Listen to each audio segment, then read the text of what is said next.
আজকে লাল বরবটির দারুণই সুস্বাদু একটি রেসিপি নিয়ে আপনাদের সামনে হাজির হলাম। রেসিপিটি একদমই সিম্পল কিন্তু খেতে লাগে অসাধারণ। নমস্কার বন্ধুরা, মাই কিচেন মাই ব্লগে সবাইকে আবারও একবার স্বাগত। তার জন্য এখানে আমি লাল বরবটি নিয়ে নিয়েছিলাম কয়েকটা, আর যেভাবে বরবটি কাটা হয় সাধারণত সেইভাবে একটু লম্বা লম্বা করে কেটে নিয়েছি। তো আপনারা এর থেকেও কিন্তু ছোট পিস করেও কেটে নিতে পারেন, দিয়ে আজকে রেসিপিটি তৈরি করতে পারেন। তো আমি বরবটিগুলিকে কেটে ধুয়ে নিয়েছি, আর ধুয়ে জলটা খুব ভালোভাবে ঝরিয়ে নিয়েছি। এখন মেন রান্নায় চলে যাব। তার জন্য গ্যাসের মধ্যে একটা কড়া বসিয়ে দিয়ে দেব 1 চামচ পরিমাণ সাদা তেল। আজকের সম্পূর্ণ রেসিপিটি আমি সাদা তেলেই তৈরি করছি, আপনারা চাইলে কিন্তু সর্ষের তেলেও বানিয়ে নিতে পারেন। এখানে আমি দিয়ে দিলাম 4 চামচের 1.5 চামচ পরিমাণ সাদা তেল। যেহেতু বরবটির পরিমাণটা অনেকটাই কম, তাই তেলটাও এখানে খুব কম পরিমাণে ব্যবহার করেছি। তার জন্য ফোড়ন হিসাবে এখানে ব্যবহার করলাম খুব সামান্য পরিমাণ একটু কালো জিরে আর একটা শুকনো লঙ্কা মাঝখান থেকে 2 টুকরো করে। এখন ফোড়নটিকে খুব সুন্দর করে ভেজে নেব। ফোড়ন ভাজা হয়ে গেলে এখানে কেটে রাখা বরবটিগুলি দিয়ে দিচ্ছি। আমি এখানে ফোড়নে কালো জিরে ব্যবহার করেছি, আপনারা চাইলে গোটা জিরেও ব্যবহার করতে পারেন, তাতে করেও কিন্তু খেতে বেশ ভালো লাগবে। এখন বরবটির মধ্যে দিয়ে দেব খুব সামান্য পরিমাণে একটু হলুদ গুঁড়ো আর স্বাদ অনুযায়ী লবণ। তারপর বরবটিটাকে খুব ভালো করে ভেজে নিতে হবে। অতি সিম্পল একটি রেসিপি, কিন্তু গরম গরম ভাতের প্রথম পাতে যদি এরকম একটি রেসিপি থাকে, খাওয়াটা কিন্তু একদমই জমে যায়। অনেকে বরবটি খেতে চায় না, তো এইভাবে বানিয়ে দিলে কিন্তু তারাও খুব ভালোভাবে খেয়ে নেবে। পুরনো বন্ধুরা সবসময় আমার পাশে থেকে আমাকে সাপোর্ট করার জন্য অনেক অনেক ভালোবাসা। নতুন বন্ধুরা যারা চ্যানেলে ভিজিট করছেন, চ্যানেলটি এখনও পর্যন্ত সাবস্ক্রাইব করেননি, তাদের কাছে অনুরোধ রইল চ্যানেলটি সাবস্ক্রাইব করে পাশের বেল আইকনটি অল করে দেবেন। তাহলে আমি যখনই কোনো ভিডিও দেব, নোটিফিকেশন সবার আগে আপনাদের কাছে পৌঁছে যাবে।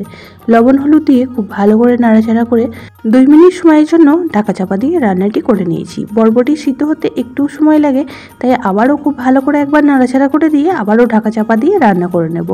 যতক্ষণ না বরবটি সিদ্ধ হচ্ছে ততক্ষণ অবধি এইভাবেই ঢাকা চাপা দিয়ে রান্নাটা করে নিতে হবে। গ্যাসের ফ্লেমটা অবশ্যই করে লোতে রেখে দেবেন, তা না হলে নিচে থেকে লেগে যাবে, আর লেগে গেলে সবজিটা খেতে কিন্তু একটুও ভালো লাগবে না।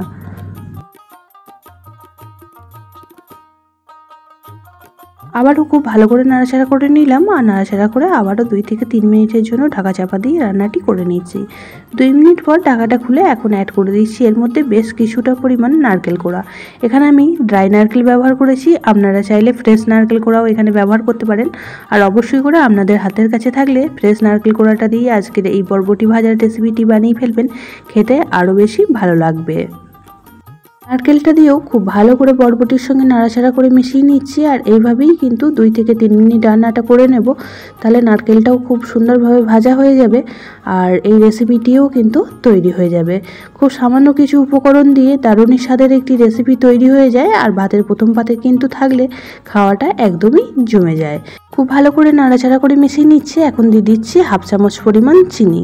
আজকের এই রেসিপিটি একটু মিষ্টি মিষ্টি হলে খেতে বেশি ভালো লাগবে, আর যেহেতু আমি ড্রাই নারকেল ব্যবহার করেছি তাই এখানে 1/2 চামচ পরিমাণ চিনি ব্যবহার করলাম। আপনারা ফ্রেশ নারকেল ব্যবহার করলে সেক্ষেত্রে কিন্তু চিনির পরিমাণটা খুব সামান্য ব্যবহার করলেই হবে। 1 থেকে 1.5 মিনিট সময় নিয়ে খুব ভালো করে নাড়াচাড়া করে মিশিয়ে নিচ্ছে, আর এই পর্যায়ে বরবটি নারকেল দুটোই কিন্তু খুব সুন্দরভাবে ভাজা হয়ে গিয়েছে। এখন গ্যাসের ফ্লেমটা অফ করে দেবো, আর একটা প্লেটের মধ্যে সার্ভ করে দিয়েছি।